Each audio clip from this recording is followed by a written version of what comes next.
A Antártida exerce um fascínio que cativa tanto cientistas quanto teóricos da conspiração. O interior do continente, inacessível para turistas comuns, é um centro de pesquisa científica, especialmente no Polo Sul. No entanto, entre os empreendimentos científicos legítimos, há especulações de que bilionários e governos estão interessados em descobrir segredos ocultos sob a superfície gelada da Antártida.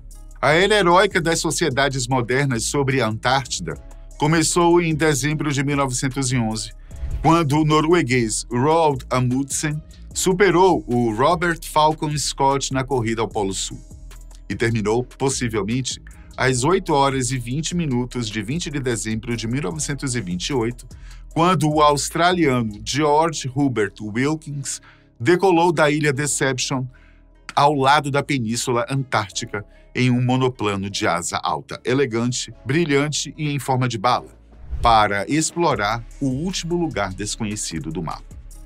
Com aquele voo, chegava de fato a era das máquinas voadoras na exploração antártica. O voo de Wilkins foi seguido por outros voos semelhantes, feitos por pioneiros da aviação como Richard Byrd e aviadores divididos por rivalidades, mas que, de acordo com a reportagem da BBC, eram tão corajosos quanto seus antecessores. A reportagem de dezembro de 2023 nos explica que as expedições desses aviadores abriram o caminho para a Antártida que temos hoje, desmilitarizada, ambientalmente protegida e liderada pela ciência, mesmo que essa talvez não fosse a forma de gestão do território que eles vislumbravam. As aeronaves proporcionaram aos primeiros exploradores uma perspectiva completamente nova sobre o continente antártico, que permitiu ver o quão vasto ele realmente era. Segundo Adrian Wilkins, professor de História Ambiental da Universidade de Bristol, Wilkins e Byrd foram as primeiras pessoas a sobrevoar sistematicamente a Antártica. Ele explica que, se observarmos os mapas que eles produziram, podemos perceber o quanto do continente eles puderam ver em um avião, em vez de em um navio ou então andando pelo gelo. No entanto, dar sentido ao que eles viram não foi uma tarefa fácil e alguns erros foram cometidos.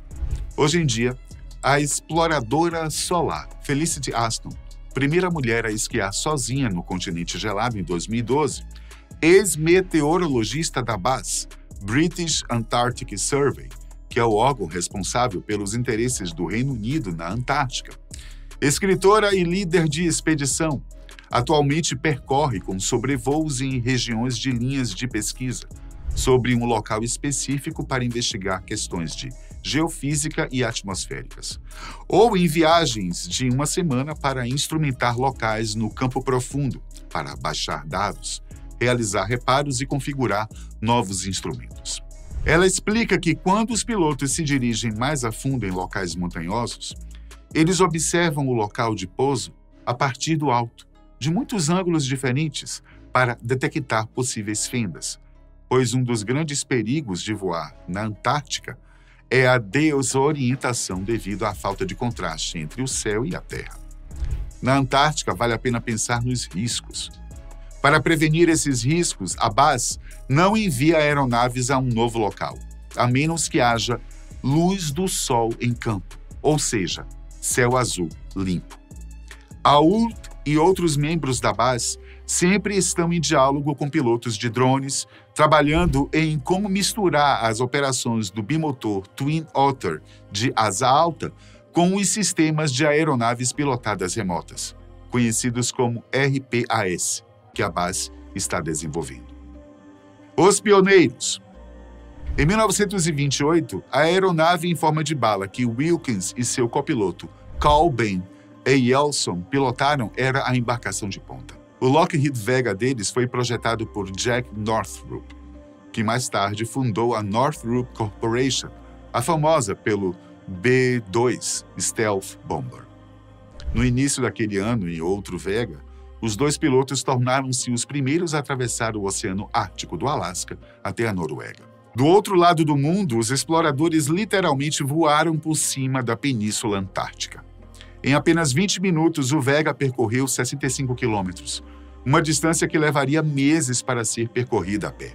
Depois de quase 4,5 horas com metade do combustível gasto, Wilkins abriu uma escotilha e deixou cair uma proclamação, uma bandeira e um documento, reivindicando a terra para o rei George V da Grã-Bretanha e, relutando, deu meia volta. No voo de 10 horas, filmado por 2 câmeras de cinema que estavam a bordo, o australiano e seu colega americano cruzaram pelo menos 1.600 quilômetros de território antártico, até então não registrado.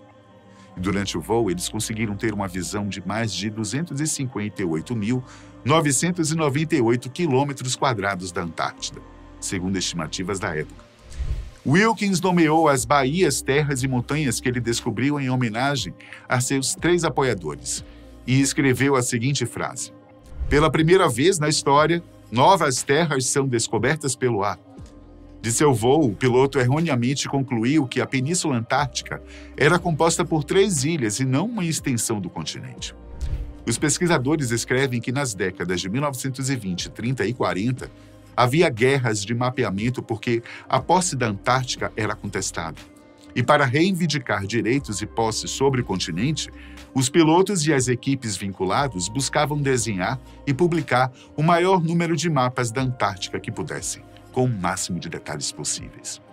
De acordo com essas fontes, as guerras de mapeamento levaram os aviadores de uma expedição alemã de 1939 a soltar de seus barcos voadores flechas de metal estampadas com a suástica nazista para marcar a reivindicação à terra. Embora não seja necessário dizer que eles não foram particularmente eficazes, isso não impediu que a Alemanha reivindicasse um vasto território antártico naquela época. Até que, após ser derrotado na Segunda Guerra Mundial, o país teve que abrir mão de quaisquer reivindicações às terras do continente. Em 1940, especulou-se que a poeira de carvão poderia ser usada para derreter o gelo. E após a guerra, as bombas nucleares. Carvão, petróleo e, mais tarde, urânio eram os mais próximos da lista. Mas ninguém realmente sabia o que estava debaixo do gelo. Uma das teorias mais intrigantes sugere a existência de civilizações antigas, possivelmente tão lendárias quanto Atlântida ou Lemúria, sob as milhas de gelo. Evidências que apoiam essa ideia incluem mapas antigos, como o mapa de Piri Reis de 1513, que retrata de forma notável a linha costeira da Antártida muito antes de sua descoberta oficial em 1820. Além disso, imagens de satélite ocasionalmente revelaram padrões e estruturas inexplicáveis, alimentando especulações sobre bases secretas ou remanescentes de civilizações antigas. Expedições históricas, como as missões da Alemanha para a Nova Suábia, também despertaram interesse, com algumas especulações sobre bases secretas ou contato com tecnologia extraterrestre. Nova Suábia, Neuschwabenland, foi o nome dado a uma região da Antártida reivindicada pelo Terceiro Reich entre 19 de janeiro de 1939 e 8 de maio de 1945. Em 17 de dezembro de 1938, os alemães enviaram uma expedição no navio cargueiro que transportava o hidroavião Blom & Höss Ha-139. A expedição antártica alemã, liderada pelo capitão da Marinha Alfred Richter, tinha como objetivo encontrar uma área para uma estação baleeira. Mas como a Alemanha entrou em guerra, é bem possível que o objetivo fosse construir uma base militar. A expedição secreta tinha 33 membros, mais a tripulação do navio com 24 homens. Em 19 de janeiro de 1939, o navio chegou à Costa Princesa Marta, em uma área que havia sido recentemente reivindicada pela Noruega como Terra Rainha Maud, e começou a mapear a região. Bandeiras nazistas foram colocadas ao longo da costa, e a região foi batizada pela Alemanha, que estabeleceu uma base temporária. Daí, após a derrota na Segunda Guerra, a Alemanha perdeu todos os territórios ultramarinos, e foi então que boatos começaram. Muitas teorias conspiratórias surgiram, e a maioria afirma que, após a expedição alemã de 1938 e 1939, uma enorme base militar foi construída ali. E que até mesmo nazistas de alto escalão, cientistas e unidades militares de elite teriam sobrevivido por lá. No entanto, não há evidências sólidas para apoiar estas alegações. E como ninguém retornou à região, o mistério continua. Já a Operação High Jump, liderada pelo almirante Richard E. Byrd, em 1946 e 47, praticamente uma década depois, adiciona ainda mais intrigas e mistérios ao continente gelado. Embora oficialmente fosse considerada uma missão de exploração, alguns acreditam que tenha sido uma cobertura para investigar bases alienígenas suspeitas, ou ruínas antigas de vestígios de outras civilizações que poderiam ter estabelecido algum contato com sociedades extraterrestres. Relatos de encontros com objetos voadores e supostas entradas de OVNIs neste território insinuam origens não humanas e alimentam ainda mais essas teorias. Denunciantes que afirmam ter tido encontros com o extraordinário na Antártida adicionam profundidade a essas narrativas, sugerindo mistérios em curso e verdades ocultas sob a fachada gelada do continente. De acordo com alguns exploradores e paraquedistas, a Antártica é repleta de segredos em suas profundezas. Em uma viagem no interior do Polo Sul, há relatos que descrevem instalações subterrâneas massivas e tecnologia avançada além das capacidades humanas atuais, incluindo fontes de energia e espaçonaves com designs fora dos padrões terráqueos. Alguns até afirmam interações diretas com seres extraterrestres, descrevendo esses encontros como trocas pacíficas de conhecimento ou observações distantes com motivações não claras. Alegações de tentativas do governo de silenciar essas histórias ou restringir o acesso a certas regiões da Antártida aumentam ainda mais o mistério, sugerindo o encobrimento de proporções monumentais. Além disso, teorias mais amplas sugerem que a Antártida pode ser um centro de atividades secretas de programas espaciais e colaborações entre humanos e alienígenas.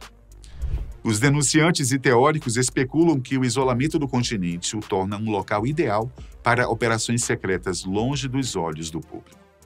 Eles falam de expedições que descobrem artefatos e tecnologias antigas, sugerindo uma história da Terra que inclui interações com civilizações extraterrestres avançadas, muito antes da história registrada. Uma teoria convincente sugere que o continente não é apenas uma região selvagem congelada, mas um tesouro de tecnologia e artefatos místicos não descobertos. Esse conceito atrai pela ideia de tecnologia alienígena antiga, possivelmente adormecida sob as vastas camadas de gelo. Os teóricos propõem a construção de bases subterrâneas secretas na Antártida, equipadas com laboratórios de ponta dedicados ao estudo de tecnologia alienígena e artefatos antigos. O que torna a Antártida tão atraente para essas atividades secretas é seu isolamento extremo, o clima rigoroso, a mistificação de ser a última fronteira inexplorada da Terra. O sistema de tratado antártico, que proíbe atividades militares e promove a cooperação científica, oferece uma brecha legal única. Teoricamente, aqueles com recursos e influência suficientes poderiam explorá-la para conduzir atividades que seriam impossíveis ou altamente escrutinadas em outros lugares. Tratado da Antártica. Uma das características mais marcantes das atividades antárticas é o contexto internacional em que, desde o início, elas foram organizadas e instituídas. As evidentes dificuldades logísticas, operacionais, humanas, financeiras e ambientais envolvidas na execução de pesquisas científicas na Antártica, as dimensões e a magnitude da região austral e os riscos constantes e extremos que cercam quaisquer atividades em áreas remotas e inóspitas, se constituem em permanentes estímulos e desafios para a articulação política e a cooperação internacional entre os atores interessados. Sendo assim, algumas experiências pontuais de cooperação científica internacional ocorreram durante a organização dos Anos Polares, de 1882 a 83 e de 1932 a 33. Em 1950, o então denominado Conselho Internacional de Uniões Científicas, hoje Conselho Internacional para a Ciência, International Council for Science, discutiu a proposta de realizar um terceiro Ano Polar Internacional, que ficou conhecido como Ano Geofísico Internacional, cujas atividades foram estendidas para todo o globo e realizadas entre julho de 1957 e dezembro de 58. O significativo sucesso do primeiro AGI proporcionou bases concretas para uma nova fase de investigação científica no continente branco, fundamentada na liberdade investigativa, no intercâmbio de dados entre programas antárticos e no estímulo à colaboração internacional entre cientistas. Mesmo após o AGI, os países atuantes na Antártica mantiveram suas estações polares ativas, reafirmando o seu interesse na região. Isso motivou, em 58, a convocação dos Estados Unidos para que as nações envolvidas participassem da Conferência de Washington com o objetivo de discutir o futuro do continente. Como resultado desta conferência, os 12 países participantes assinaram, em 1º de dezembro de 59, o Tratado da Antártica, que entrou em vigor em 23 de junho de 61 e desde então foi aceito por muitas outras nações, contando atualmente com 55 países membros, sendo 29 deles membros consultivos. O Brasil aderiu ao Tratado da Antártica em 1975 e, em setembro de 83, tornou-se membro consultivo. Instrumento do direito internacional que vigora desde 61, o Tratado da Antártica regula, portanto, a atuação dos países e indivíduos na região antártica. Há alegações sobre anomalias geológicas e estruturas inexplicáveis na Antártica que desafiam explicações simples. Algumas imagens de satélite mostram formações piramidais que se assemelham às pirâmides do Egito e do México, sugerindo a possibilidade de serem remanescentes de civilizações antigas ou criadas por alienígenas. Outra teoria fascinante gira em torno da ideia de que uma entrada para a terra interior da Antártida, sugerindo que nosso planeta possui cavernas vastas capazes de suportar vida ou ecossistemas e civilizações inteiras. E há quem diga ter visto evidências de grandes aberturas ou entradas de cavernas na Antártida, que não podem ser explicadas por processos geológicos naturais. E, por fim, há especulações sobre missões científicas que poderiam ser encobertas para investigar anomalias na Antártida. Sugere-se que essas missões possam estudar tecnologia alienígena ou interagir com seres extraterrestres em bases ocultas. O papel dos bilionários em colaborações potenciais com alienígenas ganha destaque, especialmente quando se trata da vastidão gelada na Antártida. Rumores sugerem que alguns deles foram levados para reuniões secretas por lá, onde se sentaram com seres de outros mundos para discutir desde compartilhamento de tecnologia até governança global. No entanto, do alto de seu poderio econômico e tecnológico, Elon Musk disse duvidar que governos possam esconder uma possível descoberta prévia da existência de vida inteligente fora do nosso planeta e, principalmente, que eles, de alguma forma, estariam entre nós. De acordo com ele, aliens justificariam um aumento exponencial de gastos militares, o que seria um prato cheio para determinadas camadas do poder.